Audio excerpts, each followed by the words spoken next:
นะครับวันนี้เรามาต่อข้าวภาษากำเมืองต่อนะครับได้ไปขึ้นไปบทที่10แล้วนะครับเกือบจบแล้วนะครับเอาแค่12บทก็พอแล้วนะครับอันเดิมต่อจากอันเดิมนะฮะอันปลายแล้วนะฮะอันนี้มันปลายแล้วนะจะว่าไปนักอันมักของไผ่บ่ฮู้ความในใจสู่เจ้าเฮ้ยว่าตามเหตุผลขนมาเนาะเอ้ยบอกกวนละเลยนะสัญชาติลืออยากถือก็คว้าเชื้อชาติเปลี่ยนได้ลือนายนะครับวันนี้เราจะมาต่อแถมบาทต่อไปก็คือบาทก้อมครับเห็นไหมครับอันนี้มันบทที่10นะฮะมันเป็นบาทสัญลักษณ์สลัดลงนะครับเห็นไหมครับแถมก้อมก็คือบาทก้อมนะบาทเข้าก้อมนะครับเสียงจัตวาจะอยู่ตรงกลางนี่นะครับตรงท้ายวรรคที่2นี่นะครับสัมพัทธ์กับนายนี่นะครับเสียงสมัญเนี่ยแต่ตรงนี้เป็นเสียงจัตวานะครับท้ายวรรคที่1นี่ก็จะต้องลงด้วยเสียงตรีนะครับซึ่งจะเป็นตรีสั้นหรือตรียาวหรือตรีตายตรียาวก็ได้นะครับเหมือนกันนะครับท้ายวรรคที่3นี่ลงด้วยเสียงสมัญนะครับท้ายวรรคที่4ก็สุดท้ายจะต้องลงด้วยเสียงโทพิเศษนะครับก็ต้องไปตามนั้นนะครับมันถึงจะจ้อยได้นะครับสัญชาติลืออยากถือก็คว้าเชื้อชาติเปลี่ยนได้ลือนายนะครับที่เหลือตี้เสียงโทนะครับใจตัวตะที่เหลือ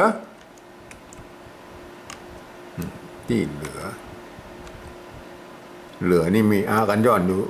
ไว้ทางลุ่มนี่นะครับแล้วมันมีตัวอาในตัวนะครับอย่างนี้ตัวสะกดนะครับเหลือ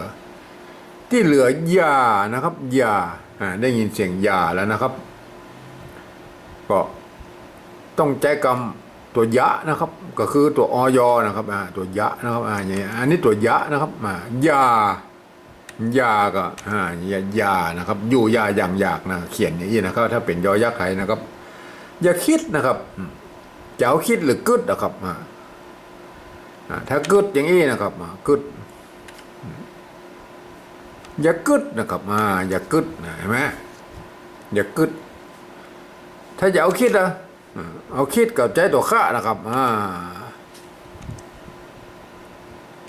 คิดเนี่ยเห็นไหมถ้าใจตัวก้าแล้วมันก็เป็นกิดนะครับ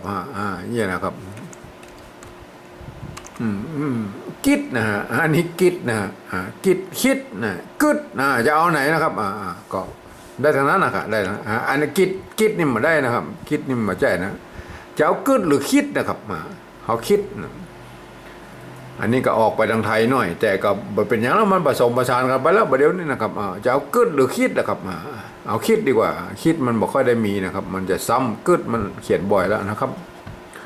ที่เหลืออย่าคิดนะครับม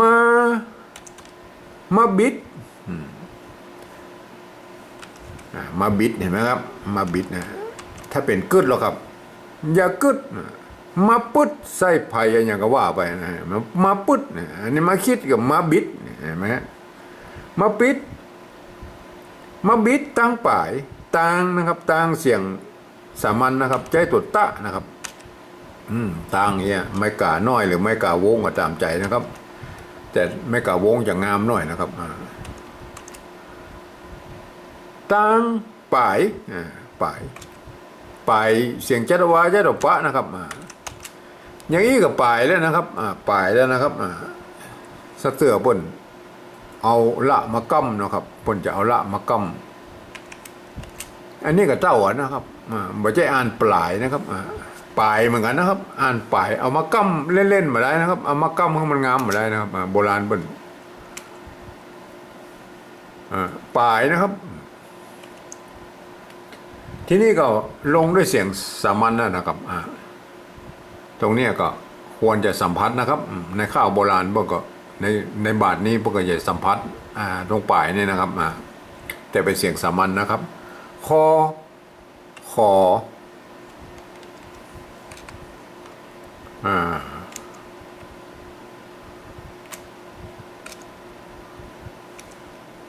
ขอขอฮือฮือนี่ก็บ่ต้องมีอากันย่อนนะครับ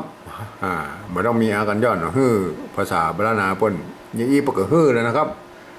ขอฮืออายอายอาย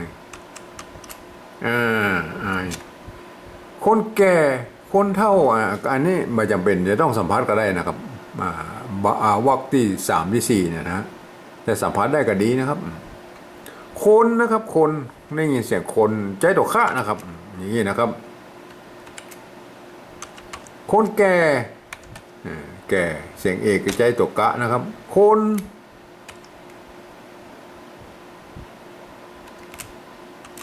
นเท่านะครับเท่านี่ใจตัวทะนะครับเท่าเสียงโทพิเศษนะครับเท่าบางคนเพื่อจะเขียนนี่มันไม่ได้นะครับตัว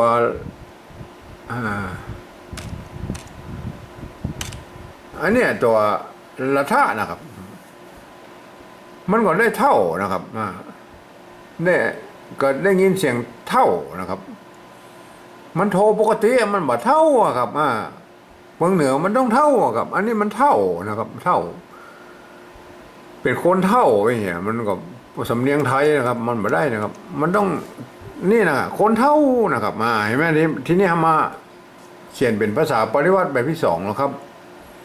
ก็คือการที่ยืมเอาอักษรไทยมาปรับเทียบเพื่อเป็นอักษรละนาเนี่ยนะครับแล้วก็เขียนประกอบคำเข้ามากับแบบภาษาไทยนะผสมผสานกันไปนะครับบางทีมันสระมันบัดตรงกันบัดตัดกันนะครับเอาตี้นะครับยืมตัวททหารนี่มาเป็นตัวตะนะครับอ่านว่าตี้นะครับตี้เหลือเหลือเห็นไหมครับกันย้อนมันมี2ตัวนะกันย้อนตัวแล้วสะกดตัวนะเมื่อประกอบเป็นภาษาปริวัติเอาแค่นี้ก็พอนะครับไม่ต้องมี2ตัวนะครับเอาตัวเดียวนะครับเหลือยาตัวนี้มันตัวอยนะครับตัวยะนะครับตัวอยตัวยะนะครับยาออกเสียงไปดังยอยักษ์ไทยนะอย่าคิดนะครับคิดเมื่อคิดแล้วก็ใจตัวขอคนเนี่ยมาเทียบเป็นตัวคะนะครับคิดนะครับคิดนะครับมาบิดตัวบะเป็นอักษรกลางนะครับในภาษาละนานะครับบิดนะครับมาบิดตังเสียงสมัญใจตัวตะนะครับตังตัวตะก็ใจทอทหารมาปรับเทียบนะครับมาบิดตังป่ายนะครับตัวนี้มีละกรรมก็เอาละกรรมมาด้วยนะครับแต่อ่านว่าป่ายนะครับตัวนี้นะครับไม่ใช่ปลายนะป่ายนะขอฮืออย่างฮืออย่างเงี้ยเปิ้นบ่มีกันย้อนทำแล้วเห็นไหมครับเปิ้นมีกันย้อนนะเพราะฉะนั้นเฮาเติมอ่างเข้าเปิ้นเหียนะครับมาฮือนะครับมาฮืออายคนนะครับคนก็ใจตัวคะแตนนะครับคน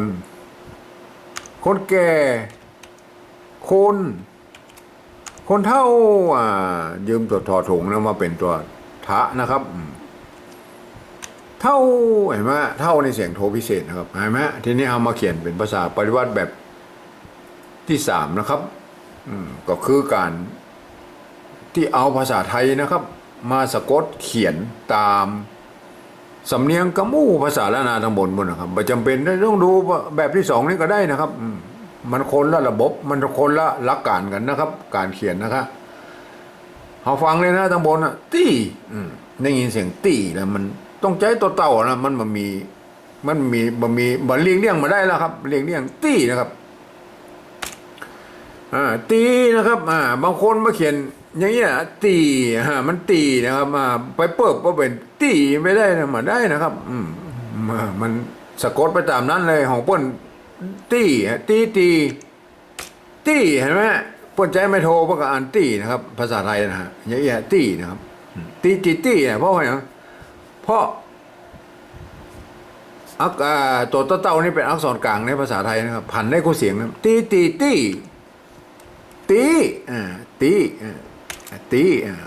มันมีความหมายก็เขียนไปตีเห็นไหมฮะ เพื่อนผ่านได้กู้เสียงนะครับตี้ตี้ก็ไม่โทรตี้ตี้ตี้ก็ไม่โทรนะครับตี้เหลือตี้เหลือยาตัวอย.นี่เหมือนกันนะครับยาเนี่ยมันยาไทยกับอย่างอี้นะครับตัวอย.นี่จะเขียนเหมือนกันนะฮะชุดยอยักษ์นะฮะเพราะว่ามันมี3ตัวนะครับยอยักษ์ภาษาละนานะถ้าเป็นยอยักษ์โดดๆนี่หรอเนี่ยยอยักษ์โดดๆเนี่ยมันออกเป็นเสียงยอนะครับญ่าเห็นไหมญ่าเนี่ยถ้าอย.ประกอบกับเป็นอย.นี่หรออ่านว่ายาเห็นไหมออกเสียงยอนะครับแต่ถ้ามียอโดดๆนี่อ่านเป็นเสียงยอนะครับญ่าเห็นไหมมันต้องแต่ถ้าเป็นยอหญิงก็เหมือนกันนะครับก็ออกเสียงยอยักษ์ไทยเหมือนกันนะครับคิดนะครับยาคิดนะครับได้ยินเสียงคิดแล้วก็คอควายครับคิดคิดมาบิดนะครับบิดอันนี้มันบิดนะครับเสียงเอกภาษาไทยนะครับอันนี้ภาษาไทยนะครับบิดก็ใส่ไม้จัตวาปะเนี่ยบอใบไม้นี่ก็เหมือนกันนะครับเป็นอักษรกลางนะครับกจดตดตบปอนะครับเห็นไหมมันปวดผ่านได้ก็เสียงนะครับตังนะครับตังได้ยินเสียงตังลำต่อเต่านะครับตังปลายได้ยินเสียงปลายแล้วนะครับบัลลันลิ้นเขาก็บัต้องเอามานะครับอันนี้มันปลายนะครับปลายเนี่ยได้ก็ใส่ไม้จัตวาพวกนี้นะครับปอปลากับเหมือนกันเหมือนกับบอใบไม้อักษรกลางนะครับกจดตบปอเห็นไหมมีอยู่9ตัวนะครับขอละทีนี้ละนะครับเสียงโทวิเศษนะครับนะครับตัวฮะนะครับโดนไม้ขอจ้างไปเสียงโทวิเศษนะครับระบบมันเหมือนกับภาษาไทยนะครับอันแบบ2นี่แหละครับภาษาแบบ2เนี่ยยืมตัวหอหีบมาเป็นตัวฮะนะครับโดนไม้ขอจ้างไปเห็นไหมครับอันที่3แล้วแบบที่3เนี่ยอันนี้เอาภาษาไทยมาเขียนนะครับตัวหอหีบนะครับเดี๋ยวนี้หอหีบอ่านว่านะครับเสียงโทปกตินะครับอ่านแบบไทยนะครับภาษาไทยนะครับเพราะนั้นเลี่ยงไม่ได้นะเอาภาษาไทยมาเขียนนะครับสะกดตามภาษาไทยจะไปอ่านแบบละนาไม่ได้นะครับเปิบไม่ได้นะทั้งที่หน้าตามันเหมือนกันเห็นไหมครับแบบ2กับแบบ3เนี่ยเหมือนกันเลยเหมือนเปียบเลยนะครับเพียงแต่สีมันเหมือนกันไม่ได้นะครับเห็นไหมหน้าตามันเหมือนเปียบเห็นไหมแต่อ่านต่างกันนะครับอย่างอ่านแบบ2นี่อ่านใช้หลักการภาษาละนาอ่านเพราะว่าไส้ในนี่เป็นอักษรละนานะครับตัวคะตัวตัวหะนะครับตัวญะตัวคะเห็นไหมอันรูปนี้เป็นอักษรไทยนะครับภาษาไทยนะครับต้องอ่านแบบภาษาไทยขอเห็นไหมเพราะนั้นจะดิ้นมาออกนะครับแล้วก็ในภาษาไทยก็มีบรรยุกโทพิเศษมือตัวมันก็เขียนมาได้แล้วครับมันมีทางเขียนได้นะครับยกเว้นดัดแปลงเอานะครับผมก็คือผมใช้จุดประดับไว้นะครับในส่วนตัวของผมนะครับเมื่อมีจุดประดับไม่โทรอ่านออกเห็นไหมครับโดยบนนะครับผมไปหันคนอื่นป้นใจตัวเอียงนะครับก็ใจได้นะครับใช่ใจตัวเอียงตัวนาตัวขีดเส้นใต้ก็สุดแล้วแต่นะครับก็ใจได้ทั้งนั้นนะครับแต่ขอคอมเมนต์หน่อยอยู่ทั้งรูปนี้นะครับว่าการเขียนแบบเนี่ยขออ่านออกเสียงโทพิเศษนะครับสำหรับตัวอื่นนี่มันต้องไปยุ่งหมดนะครับมันต้องไปเปลี่ยนแปลงเพื่อนอย่างตี้เนี่ยไม่ใส่ไปเองมันก็ตี้ครับไม่ได้นะครับมันต้องไปยุ่งเพื่อนนะครับเพื่อนสะกดได้ยังได้เขียนไปตามนั้นนะครับเพราะฉะนั้นเขียนแบบนะครับจะได้เขียนได้กู้เสียงนะครับในภาษาละนานี่นะครับมาเชื่อลองเอาไปสะกดดูนะครับคออายเหมือนกันนะคนนะครับคนภาษาไทยมันใจคอควายนะครับแก่คนเท่ามาแล้วนะเสียงโทพิเศษนะครับเหมือนกับอันเดียวกันนะครับเสียงโทพิเศษนะ ในในแบบฉบับของผมก็คือเอาจุดประดับไว้เท่าเมื่อมีจุดประกอบไม่โทให้อ่านเท่าโดยบนเห็นไหมครับถ้าเปิ้นบุอยู่โดดของเปิ้นอย่างนี้แล้วครับเห็นไหมครับคือคนทั่วไปเข้ามาอ่านนะครับบอกว่าคนไทยหรือฝรั่งมังค่าหรือคนเมืองที่บ่เคยเรียนภาษาละนามานะครับมาอ่านที่นี่นะครับภาษาปล่อยวัดแบบที่3นี่นะครับอ่านโดยใจรักการภาษาไทยอ่านนะครับยกเว้นนะครับยกเว้นคำที่มีจุดประกอบไม่โทนี่อ่านออกเสียงโทพิเศษนะครับเห็นไหมครับตัวที่เป็นอยอย่างนี้อ่านออกเสียงยอยักษ์ไทยนะครับ โทษทีวัดยังมาแล้วถ้าเป็นยอยักษ์อยอีนะครับเมื่ออ่านออกเสียงยอยักษ์ไทยนะครับยานะครับแต่ถ้าเป็นยอยักษ์โดดๆนี่เราครับเมื่ออ่านเป็นยอยักษ์ล้านนานะครับหญ้าเห็นไหมหญ้ายอนะครับหญ้าเห็นไหมครับแล้วท่านจะนอกกรรมอื่นๆสะกดได้เสียงอะไรอย่างก็อ่านไปตามนั้นนะครับแล้วท่านจะได้สำเนียงละนาไปตัวนะครับลองดูนะครับตี้ตี้ โทษทีมาแล้วตี้เหลือนะครับตี้เหลืออย่าคิดมาบิดต่างป่ายขอฮืออายคนแก่คนเท่าเท่าเสียงโทพิเศษนะครับเห็นไหมเนี่ยคือสำเนียงละนานะครับสำเนียงคนเมืองละนาเปิ้นโอ้กันอย่างนี้นะครับเปิ้นแอคเซนต์กันอย่างนี้นะครับสำหรับภาษาปริวัติแบบที่2นี่นะครับเปิ้นไม่ได้ให้คนทั่วไปเข้ามาอ่านนะครับเพราะว่าเปิ้นเอาไว้คนที่เปิ้นเรียนภาษาละนามาอ่านเท่านั้นนะครับคนที่มาฮู้อีโหนอีนี่เข้ามาอ่านเนี่ยนึกว่าเป็นภาษาไทยมันจะทำให้สำเนียงบิดเบี้ยวนะครับบิดเบี้ยวมันฟังบ่ม่วนหูนะครับมาเชื่อลองอ่านนะครับถ้าคนบ่เคยฮู้ภาษาละนามาอ่านที่เหลืออย่าคิดมาบิดทางปลายขอฮื้ออายคนแก่คนเฒ่า มันบ่ไหวแล้วครับอย่างนี้มันแนวปุ่นมันแนวออกไปทางสุพรรณปุ่นนะครับมันบ่ได้นะครับอย่าเอาไว้ให้คนที่เปิ้นฮู้ภาษาละนาอ่านนะครับคนที่เปิ้นฮู้ภาษาละนามาอ่านเปิ้นหันปั๊บอันนี้ภาษาปริวัติแบบที่2เนี่ยนะอันนี้เปิ้นเทียบมาจากเป็นอักษรละนานะครับเปิ้นฮู้แล้วเปิ้นก็อ่านเลยนะครับตี้เรืออย่าคิดมาบิดต่างป่ายขอให้อายคนแก่คนเฒ่าเห็นไหมครับเปิ้นต้องอ่านนี้นะครับสำเนียงละนานะครับสำหรับภาษาละนาเก้าเง่าเปิ้นอีกหรอครับเปิ้นสมบูรณ์แบบในตัวของเปิ้นอยู่แล้วนะครับถึงแม้ว่าจะเขียนได้หลายแบบนะครับมาหลายที่หลายตางนะครับตั้งแต่ปู้เนี่ย12ปนาบนนะครับมาไทยเงี้ยวไทยลื้อไทยใหญ่มาจนถึงเมืองเนี่ยฮะเมืองละนาลุ่มเพนะฮะปุ้นพดจดไปอีสานบนนะครับก็ใจอักษรเดียวกันนี่นะครับแต่ก็ยังว่ามันก็เขียนได้หลายแบบหลายพัฒนากันไปนะครับแต่อย่างไรเปิ้นก็ใจรักการภาษาละนาอ่านนะครับบนดิ้นมาออกครับจะแบบไหนก็ต้องอ่านกันไปนะครับที่เหลืออย่าคิดมาบิดตั้งป่ายขอฮื้ออายคนแก่คนเฒ่าเห็นไหมครับมันดิ้นมาออกนะครับเมื่อเปิ้นสมบูรณ์แบบในตัวของเปิ้นแล้วไปเขียนอย่าง2อย่าง3อย่างแล้วครับเอาอันเดียวพอแล้วก็มันก็อย่างว่านะครับภาษาละนามันย่างกันมาเมินแล้วนะครับมันจะสูญแล้วนะครับมันเหลืออยู่ที่ใบลานนะครับใบลานกับหมอดกินนะครับพวกหมู่ใบลานปับสาหมอดกินยังกินหันมาเผาวันเป็นกองเทินเกวียนเพราะนั้นเฮามาช่วยกันอนุรักษ์ก็ได้นะครับเฮามาช่วยกันเฮียนนะครับอย่างน้อยๆอ่านได้อย่างได้ก็ยังดีนะครับอ่านได้อย่างได้